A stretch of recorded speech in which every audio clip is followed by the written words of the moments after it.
Ada golongan yang mengatakan ada kelompok di Indonesia ini intoleran, sehingga kelompok tersebut menganggap telah menyerang kelompok lain. Tapi kelompok yang menyerang tadi disebut kelompok intoleran. Sampai-sampai isu-isu kelompok ini dibawa dalam urusan pilkada, dibawa dalam urusan sebenarnya bukan karena apa, itu hanya karena kebencian. Makanya hari ini saya lihat Bapak Ibu di Riau ini banyak kelompok yang menyerang Wahabi. Dia lupa ketika menyerang Wahabi dan dia menganggap diri paling benar, dia juga salah. Anda menyerang Wahabi, tapi posisi Anda menganggap diri paling benar, kira-kira benar apa salah? Salah. Terima kebenaran orang, tolak kesesatan mereka. Sama begitu sebaliknya. Oh, di Pekanbaru menunjukkan kebodohan kita. Mengaku alim tapi bodoh. Gimana bahasanya itu? Mengaku pintar tapi goblok. Sampai di sini. Itu karena apa? Karena berilmu tanpa akhlak. Isu keagamaan menjadi isu perpolitikan. Ini yang saya maksud. Apa maksudnya? Dengan isu ini diangkat ke dalam dunia perpolitikan. Artinya apa? Mereka perjualbelikan isu-isu agama untuk mendulang suara. Munafik. Hanya orang-orang munafik yang memperjualbelikan agama demi kepentingan politik. Assalamualaikum warahmatullahi wabarakatuh. Saya bersama Biker Subuhan Pekanbaru Riau. Bagi yang sudah bergabung, istiqomah. Bagi yang belum, segera bergabung. Kiamat sudah dekat. Berkah selalu, sukses. Assalamualaikum warahmatullahi wabarakatuh. Kita akan coba mengkaji satu judul yang hari ini kita anggap penting untuk kita pelajari. Dan judul ini cukup memberikan pengaruh kepada kita jika kita memahaminya. Karena memang salah satu kerusakan yang terjadi disebutkan karena judul inilah. Cuman judulnya belum dikasih tahu. Tunggu dulu, bersabar sedikit. Judul kita malam hari ini Bapak Ibu, ta'assub atau fanatisme golongan atau kelompok adalah sumber perpecahan. Saya ulangi sekali lagi Bapak Ibu. Ta'assub atau fanatisme, fanatik terhadap satu kelompok atau golongan, sumber perpecahan umat. Bisa dipahami Bapak Ibu ya? Baik. Sebelum kita mulai, di dalam satu hadis yang disampaikan baginda Nabi Muhammad sallallahu alaihi wasallam, kata Nabi dalam satu hadis, sittatun yadkhulun nar, 6 perkara yang masuk ke dalam neraka qabla al-hisab. Kita tak sebutkan 6-6-nya nanti. Kita pilih salah satu yang berkaitan dengan judul. Sittatun yadkhulunan nara qabla al-hisab. 6 golongan masuk ke dalam neraka sebelum dihisab. Jadi kalau masuk dalam surga tanpa hisab ada, maka masuk neraka tanpa hisab pun ada. Bapak Ibu pilih masuk neraka tanpa hisab atau masuk surga tanpa hisab? Pasti semuanya pilih masuk surga tanpa hisab. Itu fitrah Ustaz, betul. Masalahnya benar nggak tuh kan gitu? Tergantung pada keimanan seseorang kan begitu. Sittatun 6. Kata Nabi yang pertama al-umara bil jur. Seorang pemimpin yang jahat, yang buruk perangai. Yang kedua al-arabiyatu bil asabiyah. Fanatisme golongan. Orang Arab yang fanatik terhadap kearab-arabannya. Ada orang yang memuliakan nasabnya sampai fanatis terhadap nasab dia. Ada orang yang fanatik terhadap marga dia. Ada orang yang fanatik terhadap suku dia. Ada orang yang fanatik terhadap golongan dia. Ada orang yang menganggap atau sangat fanatik terhadap kelompok dia, sehingga yang paling benar kelompok diri dia saja. Akhirnya yang terjadi menyalahkan kelompok yang lain. Marga si anu itu tidak lebih baik daripada margaku. Darah biru tak boleh berduduk dengan darah merah. Orang yang tak berdarah mati berarti. Paham ya Bapak Ibu ya? Dulu bangsawan itu duduknya dengan orang-orang bangsawan aja.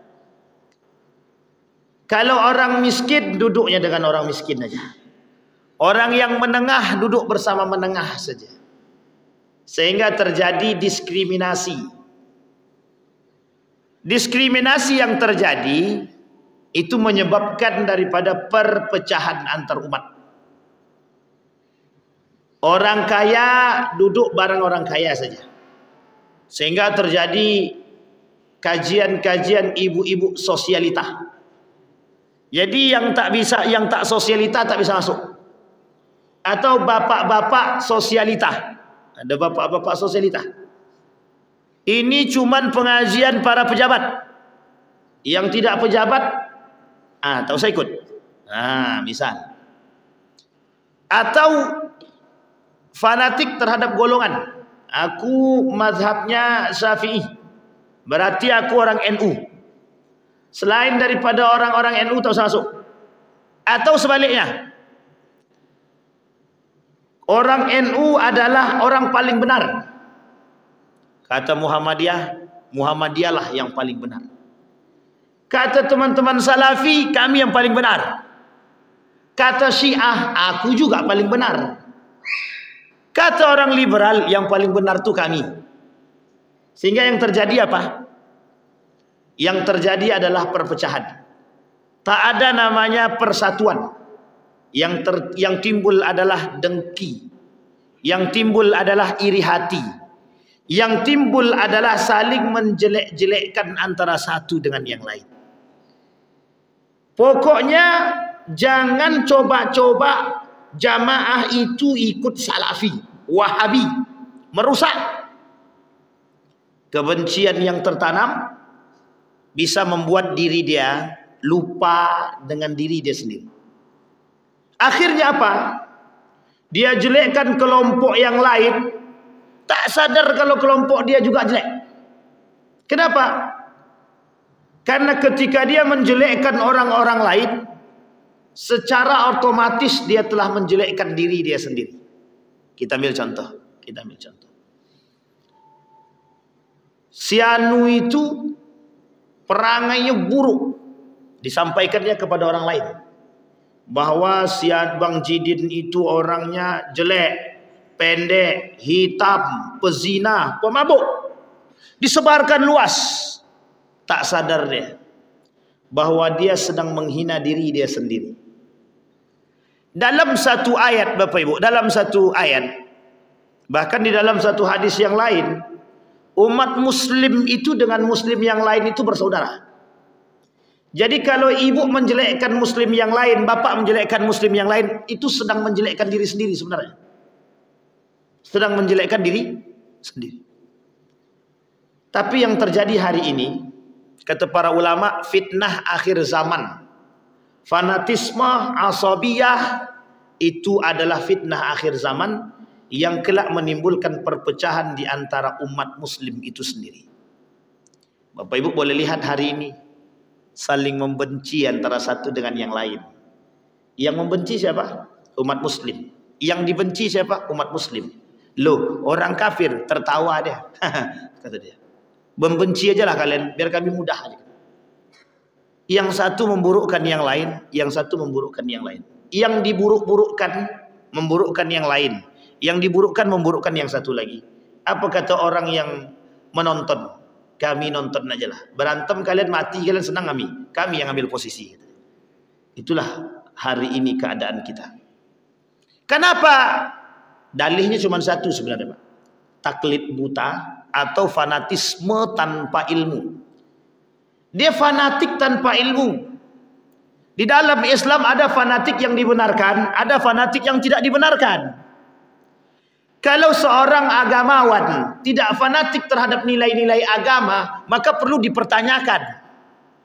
Misal Bapak Ibu tidak fanatik terhadap nilai-nilai agama, dia tak akan bisa menjadi orang yang soleh. Misal seorang yang fanatik terhadap ilmu Al-Quran atau nilai-nilai Al-Quran, wajib, itu yang dibenarkan. Tapi kalau dah fanatik terhadap golongan menganggap kebenaran mutlak bagi golongan suaranya adalah suara malaikat, oh ini masalah. Sehingga ketika ada kebenaran yang lain mereka tak mau terima. Kita ambil contoh paling sederhana, NU dan Muhammadiyah. Misal fanatisme NU mengatakan kami tak pakai kunut, fanatisme Muhammadiyah kami pakai, terbalik. Fanatisme NU mengatakan kami tak pakai kunut, pakai kunut. Kalau Muhammadiyah tak pakai kunut. Sehingga kata NU yang tak pakai kunut tak sah solatnya. Kata Muhammadiyah yang pakai kunut tak sah solatnya. Sehingga yang terjadi apa? Kalau orang Muhammadiyah bertemu NU berkelahi dia. Orang NU ketemu Muhammadiyah bercokak dia. Masalahnya adalah Bapak Ibu, masalahnya adalah padahal kedua-duanya ada dalil-dalil yang jelas. Artinya apa? Kedua-duanya menolak kebenaran kalau seperti itu. Maka yang diharapkan ketika ada kebenaran yang lain kita berani menerima kebenaran itu. Misal kunut ada dalil, ya sudah, tidak usah Bapak Ibu kecewa dengan orang yang berkunut. Oh tidak ada kunut, ada juga dalilnya, ya sudah terima saja. Apa maksudnya terima saja? Karena kedua-duanya ada dalilnya. Yang kedua-dua dalil ini bisa diperkuat oleh pandangan-pandangan yang lain. Artinya apa? Tidak memberikan dampak yang sangat-sangat kecewa pada hakikatnya. Hanya saja dibesar-besarkan karena fanatisme golongan.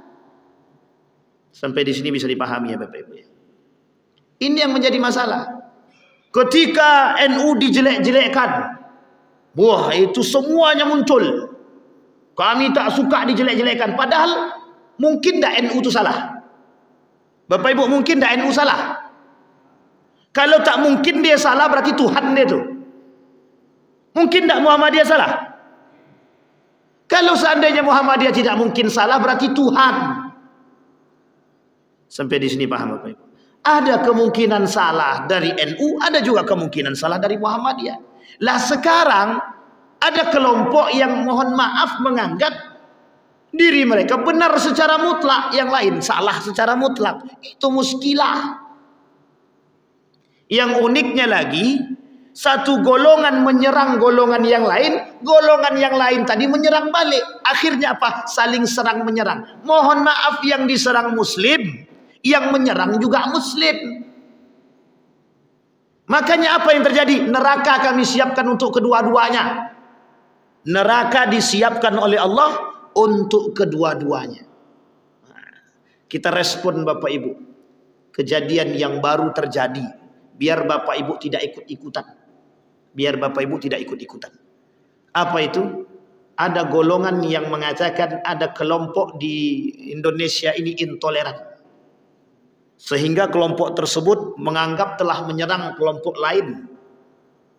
Tapi kelompok yang menyerang tadi disebut kelompok intoleran. Sampai-sampai isu-isu kelompok ini dibawa dalam urusan pilkada.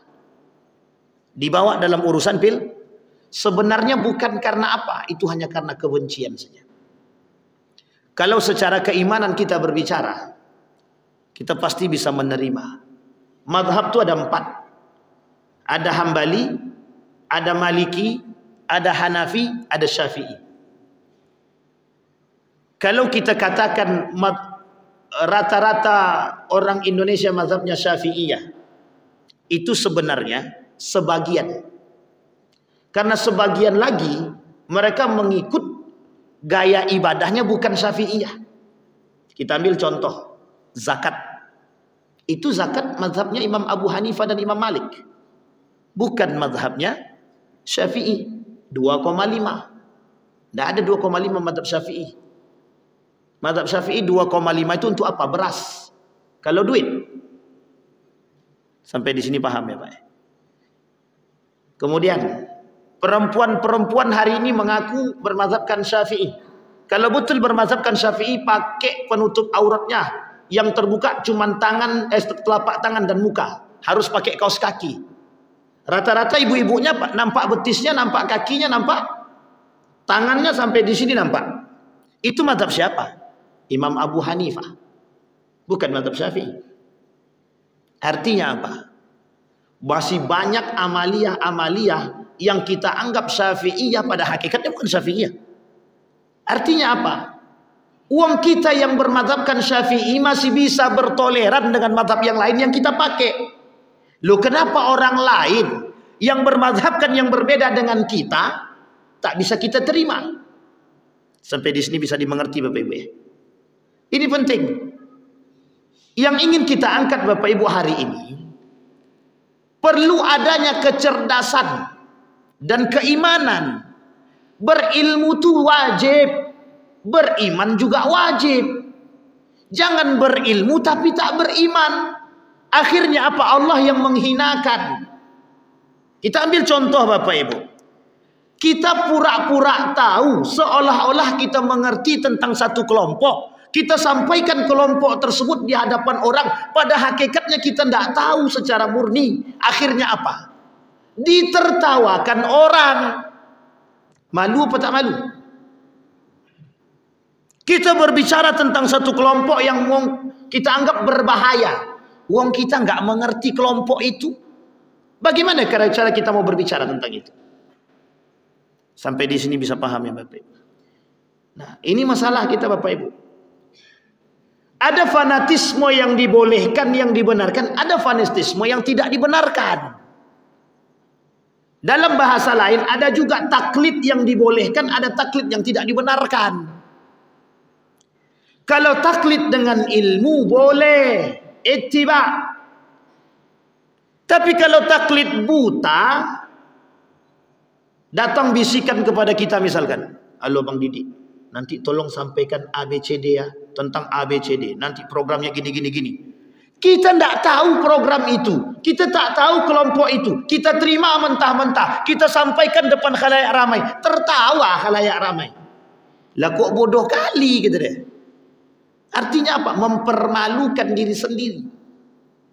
Tak salah ketika ada ulama mengatakan, dengan ilmu itu bisa dua. Yukramul mar'i am yuhanu. Dihinakan oleh Allah bisa, dan dimuliakan juga bisa. Dengan ilmu yang berlatar belakangkan dengan keimanan, itu bisa Allah angkat derajat itu Pak. Tapi kalau cuma berilmu doang tanpa iman, Allah hinakan itu. Allah hinakan. Nah, kembali kepada poin tadi Bapak Ibu. Sekarang fanatik terbagi dua. Apa yang disebut dengan fanatik itu? Apa yang disebut dengan asabiyah? Asabiyah itu artinya fanatisme, fanatik. Apa maksudnya fanatik? Mencintai satu golongan yang berlebihan. Ghulu. Berlebihan. Dalam surat Al-Ma'idah, Qul ya ahlal kitab la taghlu fi dinikum ghairal haq wa la tattabi'u ahwa'a qaumin qad dallu min qabl wa adallu katsira wa dallu an sawa'is sabil. Apa kata Allah? Hai ahlul kitab, janganlah kamu berlebihan di dalam agamamu dengan cara tidak benar dalam agamamu, dan janganlah kamu mengikuti hawa nafsu orang-orang yang telah sesat dahulunya sebelum kedatangan Muhammad, dan mereka telah menyesatkan kebanyakan manusia dan mereka tersesat di jalan yang lurus. Iyyakum wal ghulu fid din. Jauhi oleh kalian berlebihan dalam agama. Fa inna ma halaka man kana qablakum bil ghuluwi fid din. Jauhi olehmu ghulu, berlebih-lebihan, sikap ghulu dalam beragama, sebab umat-umat sebelum kalian dihancurkan oleh Allah karena ghulunya. Artinya apa? Mereka berlebihan dalam agama di luar konteks keilmuan yang sesungguhnya. Kita ambil contoh. Kita ambil contoh. Misal ada satu kelompok yang mengatakan bahwa menyembah kuburan itu boleh. Misal menyembah kuburan boleh. Tapi ada satu kelompok yang lain mengatakan menyembah kuburan itu tak boleh. Ketika yang berbicara ulama mereka tentang misalkan menyembah kuburan itu syirik, karena pemimpin mereka, ulama mereka mengatakan menyembah kuburan tidak syirik, taklid yang dia ikuti, dia mengikuti ulama yang dia sampaikan tadi. Yang dimaksudkan oleh ulama ini bisa jadi berbeda dengan apa yang dipahami oleh murid tadi. Sehingga Bapak Ibu, ketika seorang murid tadi mengikuti perkataan alim ulama tadi, berlebihan dia akan membela bahwa menyembah kuburan itu boleh. Akan dia bela mati-matian. Sehingga ketika datang dalil mengatakan tidak boleh menyembah kuburan itu syirik, mereka akan tolak dalil-dalil itu. Kenapa mereka tolak? Karena perkataan guru kami tak seperti itu. Sampai di sini bisa dimengerti? Apa masalahnya? Masalahnya menolak kebenaran. Apa masalahnya? Yang dia tolak ayat Al-Quran, yang dia tolak hadis Nabi, yang dia tolak pemahaman para ulama yang lain, tanpa mau mencari tahu terlebih dahulu. Cari tahu dulu, benarkah yang dilakukan, yang kami lakukan ini benar ataukah salah? Sunan Kalijaga punya murid, diajak oleh Sunan Kalijaga merampok rumah orang kaya. Harta benda hasil rampokan tadi diberikan kepada orang yang tidak mampu. Satu ketika muridnya bertanya kepada Sunan Kalijaga, benarkah agama Islam mengajarkan mencuri seperti ini, merampok seperti ini? Apa jawaban Sunan Kalijaga? Tidak. Kelak akan muncul kelompok-kelompok yang akan membenarkan. Artinya apa? Berlapang dada dengan kebenaran yang lain itu baik. Jika seandainya, mohon maaf, ada kelompok mengatakan memukul orang tua itu baik. Misal ada kelompok yang mengatakan memukul orang tua itu baik, membunuh orang tua itu benar. Kalau ada kelompok yang seperti ini, jelas-jelas bertolak belakang dari ayat Al-Quran, jelas kesesatannya, yang kemudian kita ikuti, itu kita telah mengikuti dengan nafsu. Makanya orang yang fanatisme terhadap golongan itu sebenarnya mereka sedang fanatik terhadap golongan karena hawa nafsu. Mereka muttabi'ul hawa, mereka pengikut hawa nafsu. Bahasa tepatnya ahlul hawa. Apa namanya Bapak Ibu? Ahlul hawa. Jadi tidak ada Bapak Ibu, jangan fanatisme terhadap golongan. Yang terjadi hari ini Bapak Ibu, saking fanatiknya terhadap golongan, akal sehat kita hilang Pak. Akal sehat kita hilang. Sehingga ketika kita menyerang satu golongan, itu kita menyerang golongan bukan lagi karena agama, tapi kita menyerang golongan karena kebencian, karena keangkuhan, karena kesombongan, merasa paling benar. Maka dikatakan oleh Nabi di dalam riwayat yang lain, kata Nabi, ada 6 perkara yang merusak amal ibadah manusia. Sittatun tuhbitul a'mal, ada 6 perkara yang bisa merusak amal ibadah. Satu di antaranya yang bisa merusak amal ibadah seseorang itu qaswatul qalbi. Orang yang mata hatinya sudah tertutup. Orang yang merasa dirinya paling benar. Orang yang menyerang orang lain karena ketidakbenaran orang lain dan seolah-olah menganggap diri paling benar. Itu masalah Pak. Makanya hari ini saya lihat Bapak Ibu di Riau ini banyak kelompok yang menyerang Wahabi. Dia lupa ketika menyerang Wahabi dan dia menganggap diri paling benar, dia juga salah. Anda menyerang Wahabi, tapi posisi Anda menganggap diri paling benar, kira-kira benar apa salah? Salah. Terima kebenaran orang, tolak kesesatan mereka. Sama begitu sebaliknya.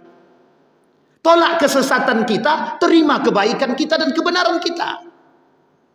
Jangan kelompok orang kita tahu kesesatannya, kelompok kita sendiri kita tak tahu kesesatannya. Ilmu harus dibarengi dengan akhlak. Orang berilmu banyak, yang berakhlak tuh sedikit. Dengan ilmu dia caci maki orang lain. Bahkan guru dia caci maki, gurunya pun bisa dicaci. Seorang alim mencaci maki guru dia sendiri, secara tidak langsung ilmu dia tak bermanfaat. Ilmunya tak bernilai di hadapan Allah. Itu otomatis, Pak. Ini kasus yang terjadi hari ini, Pak. Heboh di Pekanbaru. Menunjukkan kebodohan kita. Mengaku alim tapi bodoh. Gimana bahasanya itu? Mengaku pintar tapi goblok. Sampai di sini. Itu karena apa? Karena berilmu tanpa akhlak. Orang zaman dulu tidak berilmu banyak tapi berakhlak. Coba Bapak Ibu lihat orang tua zaman dulu. Bagaimana cara mereka berjalan? Tahu mereka sopan santun, Pak. Tahu mereka mana yang tua, tahu mereka mana yang muda. Itu orang zaman dulu. Ilmunya biasa. Belajar ngaji cuman di surau. Tapi mereka tahu kebenaran, mereka amalkan. Sekarang, mohon maaf, anak zaman sekarang ini lucu. Merasa ilmu, punya banyak ilmu, tapi akhlak tak ada. Guru pun diserangnya. Seorang ulama besar di Riau ini bisa diserang oleh anak baru lahir. Coba Bapak Ibu bayangkan, itu akhlaknya di mana itu? Na'udzubillah, tsumma na'udzubillah. Artinya apa? Benar yang dikatakan Said Naqib Alatas itu. Ilmuwan hari ini itu krisis moral. Loss of adab, kata beliau. Apa masalah umat muslim hari ini? The big problem of Muslim today, cuman satu, loss of adab. Permasalahan umat muslim hari ini terbesar cuman satu, kehilangan adab, kata dia. Berilmu tak beradab. Tapi masih mending Ustaz, berilmu dia tapi tak beradab. Tidak ada mending-mendingnya begitu. Wajarlah kalau dia sombong, Ustaz, dia berilmu. Tak ada, Pak. Tidak ada kewajaran bagi orang yang berilmu itu, kesombongan itu tidak ada. Jangan kata-kata seperti ini kita biasakan. Wajar dia sombong, berilmu dia. Salah. Tidak ada kewajaran kesombongan itu bagi orang berilmu, tak ada. Semakin tinggi, apa nama bahasa peribahasanya? Padi. Semakin berisi semakin merunduk. Begitu hendaknya orang berilmu. Semakin tinggi ilmu dia, semakin bodoh dia. Serius Bapak Ibu, orang berilmu kalau semakin tinggi ilmunya, kenapa dia merunduk? Bapak Ibu harus tahu filosofi kenapa dia merunduk. Itu karena kebodohan. Semakin tinggi keilmuan seseorang, semakin banyak tabir-tabir yang dibuka dan semakin ketidaktahuan dia. Maka mohon maaf Bapak Ibu, kalau ada orang berilmu, tahu dia dengan ilmu, maklum dia dengan ilmu dia, maka akan terbuka tabir keilmuan-keilmuan yang lain yang dia tidak ketahui, sehingga dia harus merunduk.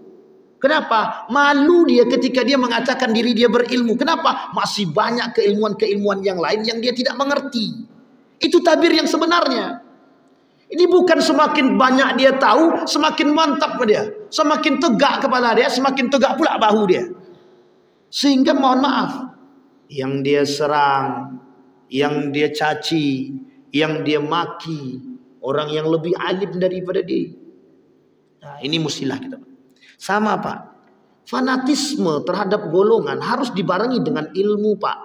Harus dibarengi dengan ilmu. Anda mau ngikut Syafi'i, misalkan Anda ikut kelompok Nahdlatul Ulama, benar silahkan, tak ada masalah. Yang salah tinggalkan, yang benar ikuti. Bagaimana cara kami mengetahui kebenaran dan yang salah Pak Ustaz? Caranya satu, ngaji. Kalau tidak ngaji gimana? Makanya mohon maaf Bapak Ibu, kenapa terjadi perpecahan di antara umat? Karena fanatik golongan tadi, karena kebodohan. Dia cuma main ikut saja, namanya taklid buta, namanya fanatisme buta. Sehingga apapun yang dikatakan oleh kelompok tersebut, mau salah kek mau benar ikuti. Itu tidak benar Pak, tidak benar. Yang salah kita tinggalkan, yang benar kita. Sampai di sini paham Bapak Ibu. Nah, kata Nabi, di akhir zaman itu yang terjadi. Perpecahan umat itu disebabkan karena apa? Karena umat manusia ketika itu, umat muslim ketika itu berbeda pendapat tapi dengan kebodohan. Berbeda pendapat bukan karena kecerdasan. Berbeda pendapat karena kebodohan. Nah, ini penting Bapak Ibu. Maka dikatakan oleh Nabi dalam hadisnya, iyyakum wal ghulu. Jangan berlebihan dalam beragama. Maksudnya gimana kok tidak boleh kami berlebihan dalam beragama? Begini maksudnya. Ketika Bapak Ibu mempelajari ilmu agama, pelajarilah sedalam mungkin yang bisa kita pelajari. Tapi ingat, ketika dapat satu ilmu, jangan ditelan mentah-mentah ilmu tersebut seolah-olah ilmu itu benar secara mutlak. Artinya begini, ilmu agama pasti benar. Masih ada kebenaran-kebenaran yang lain. Kita ambil contoh sederhana langsung tembak.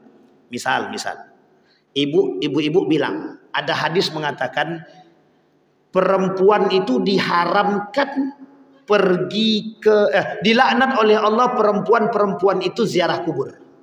Ini hadis Pak. Coba kalau orang tidak mengerti ilmu hadis. Jadi kira-kira la'anallah zawaratul kubur. Perempuan-perempuan itu kata Nabi dilarang dan dilaknat oleh Allah kalau pergi ziarah kubur. Sekarang saya tanya ibu-ibu ada nggak yang ziarah kubur? Dilaknat sama Allah berarti itu. Loh, betul apa tidak betul? Kalau kita memahami hadis tadi sepihak, pertanyaannya, apakah ada hadis yang lain? Pak, Bu, jumlah hadis itu bukan ratusan. Ratusan ribu. Kalau cuma 1000, 2000 hadisnya mungkin. Ini ratusan ribu hadis. Ternyata ada hadis yang lain yang mengatakan, ketika Aisyah datang kepada Nabi, meminta kepada Nabi, aku pengen ziarah kubur pamanku. Apa kata Nabi? Silahkan, pergilah. Kira-kira kalau hadisnya merujuk kepada Aisyah, boleh tidak perempuan tadi ziarah kubur? Boleh. Tapi kalau merujuk pada hadis yang pertama, boleh tidak perempuan ke ziarah kubur? Ternyata ada asbabul wurudnya. Nah ini yang menjadi masalah. Apa yang jadi masalah? Dipegang hadis tadi mentah-mentah, ditelan sampai dalam ke perut, sampai mau keluar itu hadis tadi. Sehingga setiap melihat orang-orang yang berangkat pergi ke kuburan dari perempuan, udahlah dalam otak dia dikecam itu. Ini perempuan tidak benar nih. Sampai di sini paham Bapak? Kita juga begitu. Kalau ada orang selesai sholat dia tidak berzikir dia. Maksudnya dia tidak berzikir bersama dengan kita secara bersamaan. Bapak Ibu perhatikan baik-baik ayat Al-Quran. Allah katakan di dalam Al-Quran tadi, boleh berzikir itu qiyamau wa qu'uda. Mau dengan duduk kek, mau berdiri kek, silahkan. Artinya apa? Orang yang setelah sholat langsung berdiri, bisa jadi ketika berdiri dia dalam berzikir. Bolehkah? Sangat dibenarkan. Jangan karena kita tak pernah melihat sehingga kita kecam. Itu Salafi. Itu Muhammadiyah tuh. Belum tentu Pak. Tiba-tiba ketua masjid keluar, dia pergi ke kamar mandi. Itu Wahabi itu kata dia. Itu Muhammadiyah tuh kata. Karena yang nampak tidak pakai itu hanya teman-teman Muhammadiyah dan teman-teman Salafi. Artinya apa? Dalam kacamata kita bawaannya buruk aja. Padahal ada yang mengatakan demikian. Sampai di sini paham Bapak Ibu? Sahabat Nabi, Ibnu Abbas, Abu Hurairah, itu berbeda pendapat tentang sholat Nabi. Tentang sholat. Yang satu melihat Nabi sholat tangannya di atas perut, di bawah dada. Yang satu lagi melihat tangan itu di atas dada. Yang satu lagi melihat di bawah pusat. Ibu mau ikut yang mana? Bapak Ibu mau ikut yang mana? Kalau kita tengok ada jamaah kita, di bawah pusat pula sholatnya, tangannya. Ini nggak benar, ini sesat nih. Ada pula jamaah yang sholat itu tangannya diturunkan ke bawah, tidak dilipat. Ada apa tidak ada? Mazhab siapa? Imam Malik. Mazhab siapa lagi? Syiah. Syiah itu tangannya turun. Ketika kita tengok, sesat nih. Karena apa? Karena kita cuma dapat ilmu satu, Pak. Kita cuma dapat ilmu satu. Akhir yang terjadi apa? Saling serang dan menyerang. Nah, orang yang saling serang dan menyerang karena permasalahan furu'iyah begini, itu sebenarnya satu saja. Sombong, angku, merasa paling benar, merasa paling hebat, merasa paling baik. Udah mesti begitu. Iya. Karena orang alim yang benar-benar alim tidak pernah mengajarkan untuk menjatuhkan umat muslim itu sendiri. Sibabul muslimin fusuk wa qitaluhu kufrun. Mencaci maki umat muslim itu fasik, membunuh umat muslim kafir. Lah ini bukan hanya itu. Mau dipenjarakannya lah, mau dicaci makinya lah. Coba bayangkan. Padahal sama-sama mempelajari ilmu agama. Perbedaannya sedikit saja. Anggaplah begini, kita tak suka dengan satu golongan. Kita membentengi diri kita dengan keilmuan kita. Mereka serang kita sampai menjelekkan kita. Kira-kira salah apa tak? Salah. Sekarang saya tanya Bapak Ibu, kalau kita serang balik, kita caci maki balik, kita hina balik, salah apa tidak? Beda tipis kita dengan dia. Artinya apa? Sama-sama penghuni neraka. Anda menjelekkan orang, tapi Anda lakukan hal yang serupa dengan apa yang mereka lakukan. Apa bedanya? Yang dia inginkan oleh Nabi, yang diinginkan oleh Allah, bersabar. Itu yang disebut dengan fanatisme. Nah sekarang fanatisme yang tidak dibenarkan yang seperti tadi. Mereka fanatik terhadap golongan tanpa ilmu. Mereka taklid buta. Mengikut pimpinannya dengan cara yang, mohon maaf, kita diberikan akal oleh Allah untuk berfikir. Sesuatu yang bertolak belakang dengan akhlak meskipun berilmu tinggalkan. Sampai di sini paham Bapak Ibu? Orang berilmu untuk memperbaiki akhlak dia. Dia tidak bisa dipisahkan, ilmu dan akhlak ini tidak bisa dipisahkan. Yang kedua, ada fanatisme yang dibenarkan. Ada sebaliknya.